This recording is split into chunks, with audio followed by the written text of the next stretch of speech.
Merci de choisir Guinée Buzz pour vous informer. Bonsoir à tous et bienvenue dans cette édition d'information.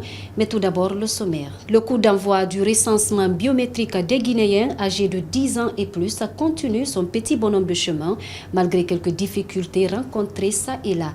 Au quartier Nongotadi, secteur 4, l'affluence devient de moins en moins palpable. À suivre le reportage de Kogno Célestin Sagno dans ce journal. L'humanité célèbre ce 12 mai la journée internationale de l'infirmier. En Guinée, ils étaient nombreux ce lundi, les infirmiers, à donner un sens à cette journée. Page noire dans cette édition d'information pour dire que le monde de la culture est en deuil. Le célèbre humoriste guinéen Moussa Kofwe Keita a tiré sa révérence ce lundi à Kindia. Encore une fois, bonsoir et bienvenue. Comme vous le savez, l'humanité célèbre ce lundi la journée internationale de l'infirmier en Guinée. L'ONG Courir pour soigner a pris son bâton de pèlerin pour célébrer cette journée afin de rendre hommage à tous les infirmiers et infirmières du monde. C'est un reportage de Meimouna Kondi. Depuis 1965, le 12 mai de chaque année est considéré comme journée internationale de l'infirmier, jour de naissance de la fondatrice des soins infirmiers modernes. C'est pourquoi cette année, l'ONG Courir pour soigner a célébré cette journée dédiée à cette corporation. Dans son discours, le président de la dite association rend hommage aux infirmiers tout en rappelant leurs valeurs. Nous avons souhaité faire de cette journée un moment d'unité et de reconnaissance, mais aussi un appel à l'action. L'association Courir pour soigner, fidèle à ses valeurs, veut rappeler que l'infirmier n'est pas seulement un soignant, mais aussi un éducateur, un défenseur de la santé publique et un pilier du développement local. À vous, chers collègues infirmiers, je dis merci. Merci pour votre courage, votre humanité, votre rigueur. Merci de faire de votre métier une lumière dans la nuit des souffrances. Aux jeunes générations, je dis, soyez fiers d'embrasser cette noble carrière. Vous n'êtes pas seuls. L'association Courir pour soigner vous accompagne, vous soutient et vous valorise. Ensemble, marchons, courons, soignons. Alors que beaucoup pensent que le travail de l'infirmier est réservé aux femmes, ces infirmiers aspirants en cours de formation expliquent les raisons de leur choix et leurs conditions de vie de travail. À l'Institut Tumbo de formation spécialisée de Lambani, beaucoup de personnes pensent que c'est seulement les femmes qui font l'infirmier ou bien c'est seulement les femmes qui deviennent infirmières. Non, c'est pas ça. Nous les hommes aussi, on peut le faire. On peut le faire pour que nous aussi, nous avons besoin de sauver des vies. On va sauver des vies ensemble, on sensibilise la population, à les jeunes, de ne pas rester dans le quartier, de venir s'inscrire dans des instituts, dans des écoles de formation, dans des écoles de santé. Pour être infirmier, c'est possible. C'est dur, parce que parfois les gardes sont longues, le matériel manque parfois et la fatigue est bien là. Ce n'est pas seulement un métier aussi, mais c'est une vocation. Je vous remercie. Nous les infirmiers, nous travaillons dans les hôpitaux, mais d'autres nous minimisent. Nous voulons montrer notre importance aux gens et qu'ils connaissent notre importance. Nous aussi, on met notre valeur en question. Nous sommes là pour soigner, pour aider les malades, parce que d'autres ont été victimes de beaucoup de choses. On a vu nos parents qui souffraient. Maintenant, là, nous avons décidé d'être infirmiers. Nous allons nous battre, corps et l'âme. C'est ça notre décision. On a juré pour sauver la vie. Nous allons sauver la vie. Nous allons aider les médecins à sauver la vie. Il faut préciser que cette célébration a pris fin par des sketchs mis en scène par les infirmiers pour montrer leur dévouement dans le travail. Je vous le disais en titre, le recensement biométrique des citoyens poursuit son cours normal à Conakry. C'est le cas à Nongotadi, secteur 4, situé dans la commune de Lambaye. Notre rédaction s'est rendue ce lundi pour constater le déroulement de cette opération de recensement biométrique. Kogno Célestin Sagno. Sur le site de recensement de Nongotadi, secteur 4, l'on peut constater en premier lieu le manque d'affluence par rapport aux autres sites où les files d'attente sont de plus en plus longues. Monsieur Moukta Kamara, chef de cas du dit site, nous explique cet état de fait.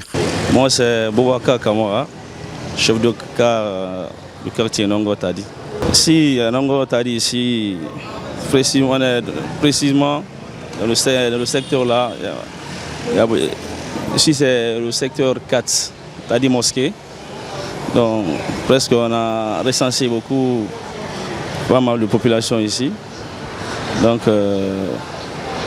ici, il y a un mouvement d'ensemble, parce que surtout les week-ends. Les week-ends, nous sommes trop chargés ici. Chaque jour, on passe les messages dans les secteurs. Précisément, même mon secteur, je motive les gens à venir sur le Sensi. Tu vois, parce que tu ne sais pas, pour le président ou bien pour la chef de quartier de Nongo, tu te recenses, c'est pour toi-même. Donc, on oblige tout le monde à venir quand même. Et puis, on les encourage. Mon dernier mot, j'encourage tout le monde à venir se recenser. C'est pour ton bien, pour avoir les papiers au complet. Tu vois. Bien que le recensement se déroule sans problème majeur, quelques soucis subissent le manque d'extrait de naissance de certains citoyens, en particulier les personnes âgées, et vient s'ajouter à cela la difficulté d'obtenir la fiche qui doit obligatoirement accompagner l'extrait de naissance. Pas mal de problèmes, mais comme ça la population commence à comprendre, parce qu'il y a maintenant une motivation, tu vois. Mais bon, ça va aller parce que dès qu'ils sont là, une fois on les explique le problème, ils se mettent à la place, tu vois. Non? Pour ces jeunes, c'est à travers le recensement de ses proches qu'il a pris le courage à venir se faire recenser. Il invite donc tout le monde à faire la même chose. Je suis venu pour m'inscrire parce que en tant que Guinéen, on doit faire l'inscription. Et aussi, j'ai vu aussi beaucoup de mes amis l'ont fait aussi. Si moi aussi je ne le fais pas, donc ça veut dire que je ne suis pas un bon citoyen aussi. Et c'est la cause pour laquelle moi aussi j'ai décidé de le faire. Selon moi, je leur dirais qu'en tant que bon Guinéen et bon citoyen, c'est vaut mieux de se recenser parce qu'on ne sait pas pour aujourd'hui, mais c'est pour demain. Donc je leur dirais aussi de faire comme moi et aussi de se recenser. À noter que le recensement biométrique de manière globale se passe bien. Si les efforts des autorités locales et des équipes de recensement sont appréciés par certains citoyens, de l'autre côté, ils sont nombreux des citoyens qui sollicitent que la date butoir fixée le 31 mai prochain soit prorogée. Et puis, page noire pour boucler cette édition d'information, le célèbre humoriste Moussa Kofoe Keita est décédé ce lundi à Kindia suite à une courte maladie. La confirmation de son rappel à Dieu a été faite par Mama Issata Kamara, directrice préfectorale de la culture, des arts et du tourisme de Kindia. Les précisions avec Moussa Kessila. Le célèbre comédien guinéen Moussa Kofoe Keita est décédé ce lundi matin à l'âge de 75 ans des suites d'une courte maladie à son domicile de Djabara dans le quartier Tafouri Météo, commune urbaine de Kindia. Figure emblématique du théâtre guinéen, Moussa Kofoe Keita s'était fait connaître du grand public au sein de la troupe Akina Keya de Kindia avant de poursuivre une carrière en solo marquée par son talent et son humour. Artiste comédien, tailleur et originaire de Kindia, il était reconnu comme l'un des précurseurs du théâtre comique en Guinée. L'information de son décès a été donnée par Mama Issata Kamara, directrice préfectorale de la culture, du tourisme et de l'artisanat de Kindia. On ignore pour le moment les causes de son décès. Cependant, en 2023, il avait été victime d'un grave accident de la circulation à Kindia où il a été percuté par un camion. Il avait alors bénéficié d'une prise en charge des autorités locales. Il faut dire que grâce à son style singulier, alliant l'humour, satire sociale et regard affûté sur le quotidien, il a su séduire le public guinéen et s'y forger une solide notoriété à l'échelle nationale. Sa disparition laisse un vide dans le paysage culturel guinéen. Aux dernières nouvelles, son inhumation est prévue ce mardi dans la préfecture de Kindia. Paix à l'âme de lui disparu. Amen.